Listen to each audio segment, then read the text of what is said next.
우리 성도님들께서는 이스라엘의 초대 왕이 누구인지 아실 겁니다. 누구입니까? 이스라엘의 초대 왕, 사울 왕 맞습니다. 사무엘상 15장을 보면 하나님께서는 사울 왕에게 출애굽 당시 이스라엘 백성들을 계속적으로 괴롭혔던 아말렉 사람들과 전쟁하여 그들 모든 소유를 남기지 말고 진멸해라 라는 명령을 내리셨습니다. 그러나 사울 왕은요, 이 하나님의 명령에 순종하지 않고, 아니 아말렉과 전쟁을 해보니까 아말렉 사람들이 좋은 소나 양이나 이 좋은 것들이 너무 많은 거예요. 그래서 가장 좋은 것들은 남겨서 몰래 가져왔고요. 그리고 보잘것없는 것들만 진멸을 하게 됩니다. 사울 왕은 하나님께서 이런 사실을 모를 것이다 이렇게 생각을 했던 것 같아요. 자신이 하나님의 눈을 가린 줄로 생각을 했습니다. 여러분, 하나님 눈 가릴 수 있을까요? 절대로 못 가려요. 여러분들 몰래 짓는 죄 다 알고 계신 거예요. 이 사실을 알게 된 사무엘 선지자는 심히 분개하면서 하나님께서는 사울을 이스라엘 왕으로 세우신 것을 후회하신다. 그리고 그를 버리셨다. 라고 사울 왕에게 하나님의 말씀을 전했습니다.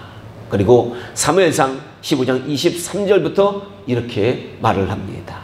하나님을 거역하는 것은 점치는 죄와 같고 완고한 것은 사신 우상에게 절하는 죄와 같음이니라. 아멘.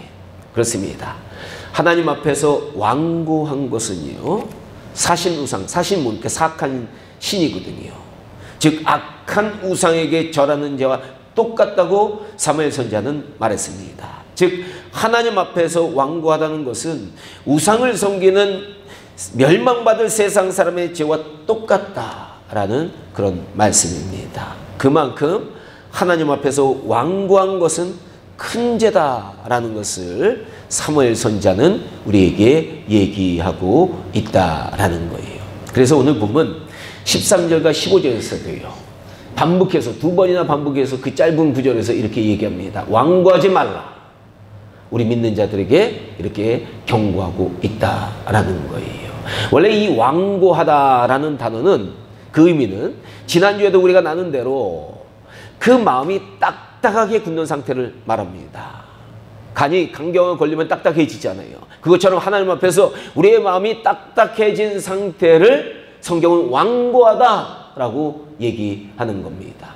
성경을 보면요, 하나님 앞에서 완고한 사람은 절대로 복받지 못합니다. 그리고 그 인생의 결말이 좋지 않다라는 걸 우리가 알 수 있습니다.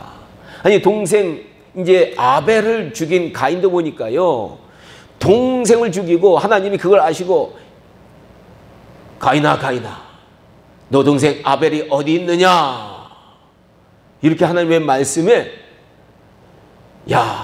가인은요 완고하게 부인합니다. 아니 내가 동생을 지키는 자니까 모릅니다. 이렇게 완고하게 부인하는 거예요. 그래서 그가 결국에는 살던 곳에서 쫓겨나서 유리하고 방황하는 불쌍한 신세가 되었다라는 거예요. 하나님 앞에 이렇게 우리 죄가 드러났는데도 완고하면 불쌍한 신세가 되는 겁니다. 모세 당시 애굽 왕인 바로도 보니까요, 이스라엘 백성들을 하나님께서 해방시켜라 라는 명령을 했지만 완고히 저항하다가 10가지 재앙이 그 땅에 내렸고요. 결국에는 이제 애굽의 군대들이 이스라엘 백성들을 추격하다가 홍해에 완전히 몰살당하는 비극을 겪게 되었다라는 겁니다. 그러므로 우리 서민교회 성도님들께서는요, 우리 하나님 앞에서는 절대로 완고하면 안 돼요. 우리는 하나님 앞에서는 어린아이와 같이 부드러운 심령으로 나아가야 될 줄로 믿습니다. 우리 마음을 부드럽게 만들어야 돼요. 그렇다면 우리는 하나님 앞에서 어떤 것에 대해서 완고해지면 안 되느냐라는 거예요. 지난 설교에서 제가 이제 먼저 한 가지를 우리가 살펴봤습니다. 그게 뭐냐면 죄에 대해서 완고해지지 말라라는 말씀을 나눴어요. 본문 13절 하반절은 말합니다. 너희 중에 누구든지 죄의 유혹으로 완고하게 되지 않도록 하라. 그렇습니다. 사람은요, 하나님 앞에서 죄를 반복적으로 짓기 시작하면 결국에는 그 마음이 회개를 거부하는 완고한 마음이 된다라는 거예요. 죄를 반복적으로 짓다 보면 회개를 안 해요. 성경 말씀을 통해서, 하나님 말씀을 통해서 그것이 죄다라고 얘기해도 회개를 안 하게 됩니다. 특히 회개하지 않는 작은 죄들, 제가 얘기했잖아요. 큰 죄들은 사람들이 막 지탄하니까 그게 죄라고 생각하니까 회개를 하는 경향이 있는데, 회개하지 않은 작은 죄들이 우리 마음에 쌓이면 그 죄들이 점점 쌓여서 마음에 굳은 살처럼 박히게 되는데 나중에는 제거할래야 제거할 수 없는 큰 죄로 변하게 된다라고 말씀드렸습니다. 그러므로 우리는 작은 죄라도 간과하면 안 되는 거예요. 바늘도둑이 소도둑 되는 것처럼요. 작은 죄들을 처음 지었을 때 철저하게 회개하지 않으면 그 죄는 눈덩이처럼 큰 죄를 짓게 만드는 원인이 된다라고 말씀드렸습니다. 우리 동네에 어떤 한 주민도 처음에는 작은 것 하나씩 남의 것을 입마에 펴게 됐어요. 그러다가 나중에는 큰 것을 훔치다가 결국에는 경찰에 끌려가게 되었어요. 예, 작은 죄를 처음부터 회개하자면 나중에 큰 죄를 짓게 되는 원인이 되는 겁니다. 부디 우리 선민교회 성도님께서는 2025년도에는 작은 죄라도 하나님 앞에서 철저하게 회개하셔서 어린아이같이 부드러운 심령으로 하나님 앞에 살아나가시기를 주님의 이름으로 간절히 축원합니다. 오늘은 계속해서 우리가 어떤 것에 대해서 완고해지면 안 되는지 그 두 번째와 세 번째 것을 우리가 살펴보도록 하겠습니다. 두 번째로 우리의 마음이 무엇에 대해서 완고해지면 안 될까라는 거예요. 그것은 하나님의 말씀을 들을 때 우리의 마음을 완고하게 가지면 안 된다라는 거예요. 오늘 본문 15절을 말합니다. 오늘날 너희가 그의 음성을 듣거든 하나님을 경노하시게 하던 것 같이 너의 마음을 완고하게 하지 말아라. 이 말씀은 과거 이스라엘 백성들이 강팍하고 굳은 심령으로 하나님의 말씀을 듣지 않아서 하나님을 경노하게 했고요. 결국 재앙과 심판을 받았던 그 모습을 생각하면서 하나님의 말씀에 대해서 우리의 마음을 완고하게 만들면 안 된다고 권면하는 말씀입니다. 여러분, 구약 성경을 보면요, 이스라엘 백성들이 광야에서 하나님의 말씀을 제대로 받아들이지 않고 따르지 않아가지고 강팍한 마음을 가지고 완고한 마음을 가지고 결국에는 그들이 어떻게 됐습니까? 광야에서 다 죽는, 20세 이상은 다 죽는 그런 어려움을 겪게 되었어요. 구약 성경에 보면 또 하나님께서 수많은 선지자들 이스라엘 백성들을 보내셔서 우상을 섬기지 말고 하나님께 돌아오고 그리고 율법대로 살라고, 좀 선하게 살라고, 착하게 살라고 경고의 말씀을 수도 없이 전했습니다. 하지만 이스라엘 백성들은 그 마음이 완고해져서 이 경고의 말씀을 듣지 않았고 계속해서 우상을 섬기고요, 악을 행하면서 살다가 결국 어떻게 됐습니까? 외적들이 침입을 하는 거예요. 여러분, 악을 행하기 시작하면요, 유럽 나라도 보니까 지금 유럽 백성들이 하나님께 큰 축복을 받았다가 악을 행하기 시작하니까 하나님께서 이방 민족들이 지금 난민들이 엄청나게 들어가지고 그 땅을 정복하기 시작했어요. 외적들이 침입하게 돼 있어요. 악을 행하면요. 결국에는 이스라엘 백성들은 어떻게 됐느냐? 국가가 멸망을 당했고요. 수많은 백성들이 몰살당하고 그들이 모두가 노예로 끌려가는 불쌍한 신세가 되었다라는 거예요. 우리 민족도 계속 악을 행하게 되면 결국 이런 신세가 될 수 있다라는 거 우리가 늘 명심하면서 우리 민족을 위해서 기도해야 됩니다. 오늘날 수많은 크리스천들이 교회에 나와 매주 하나님의 말씀을 듣고 있어요. 근데 문제가 뭐냐? 오늘 많이 생긴 건 뭐냐면 이제 무감각해졌어요. 하나님의 말씀에 대해서 반응이 없는 거예요. 갈망이 없는 거예요. 하나님의 말씀에 대해서 갈망하는 마음으로 나오지 않습니다. 예배를요. 또 설교를 들을 때도 또 아는 얘기, 나 다 안다라는 그런 교만한 마음으로 듣는 사람들도 많아졌어요. 때로는 자신이 아는 작은 지식으로 하나님의 말씀을 비판하는 마음으로 이 하나님의 말씀을 듣는 분들도 많이 생겼어요. 그러나 그런 심령으로 하나님의 말씀을 대하면 그 마음은 병든 심령이 되는 거예요. 완고한 심령이 되는 거예요. 이 마태복음 13장에 보면요, 예수님께서 씨 뿌리는 자의 비유를 통해서 믿는 자들 가운데 4가지 마음밭이 있다라고 우리에게 알려주었습니다. 우리 최 목사님이 주로 많이 예화로 많이 드는 이 4가지 마음밭이에요. 어떤 마음밭도 있습니까? 첫째는 말씀의 씨앗을 뿌리지만 즉시 새들이, 여기서 새들이란 건 약한 영들 얘기를 해요. 그 말씀의 씨앗을 먹어치우는 길바닥과 같은 뺀질뺀질한 마음이 있고요. 둘째는 처음에는 기쁨으로 말씀의 씨앗을 받아들이지만 뿌리가 없어서 환난이나 박해가 일어날 때는 쉽게 넘어지는 흙이 얇게 부러진 돌짝밭과 같은 마음밭이 있어요. 아니, 어떤 성도님들 보니까 조금만 어려움이 와도 교회를 안 나와요. 셋째는 말씀은 들으나 세상 염려와 재물의 유혹과 이익의 유혹에 말씀이 맡겨서 결실하지 못하는 가시떨기가 자라는 밭과 같은 마음이 있다라는 거예요. 돈 버느라고 저 하나님 앞에 안 나오는 사람들 많거든요, 요새. 넷째로는 말씀을 듣고는 30배, 60배, 100배의 결실을 맺는 옥토와 같은 마음밭이 있다라고 예수님이 말씀하셨습니다.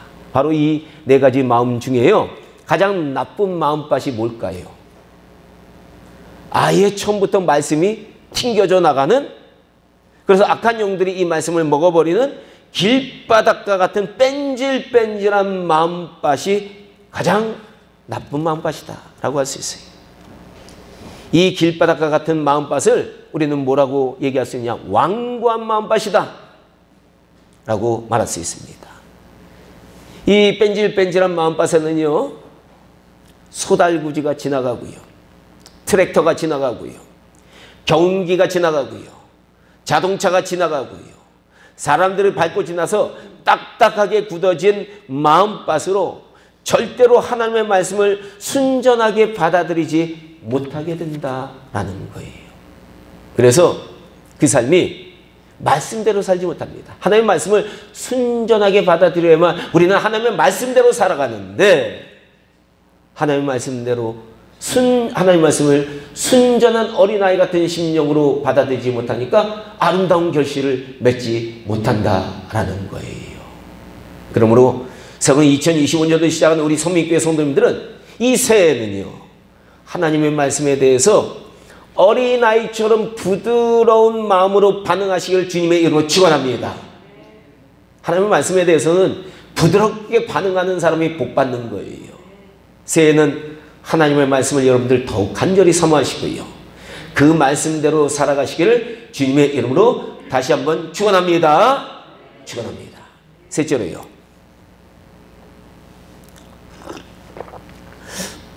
우리가 완고하면 안 되는 것은 기도에 대해서 완고하면 안 돼요. 누가복음 18장에 보면요, 스스로 의롭다 생각한 교만한 바리새인의 기도와 자신이 죄인이라고 생각하는 세리의 기도, 두 종류의 기도가 나옵니다. 먼저 바리새인은요, 다른 사람들에게 자신이 기도하는 것을 보여주려고 성전에서 많은 사람 가운데 일어서서 성전에 온 그 세리를 보며 그를 경멸하며 이렇게 기도합니다.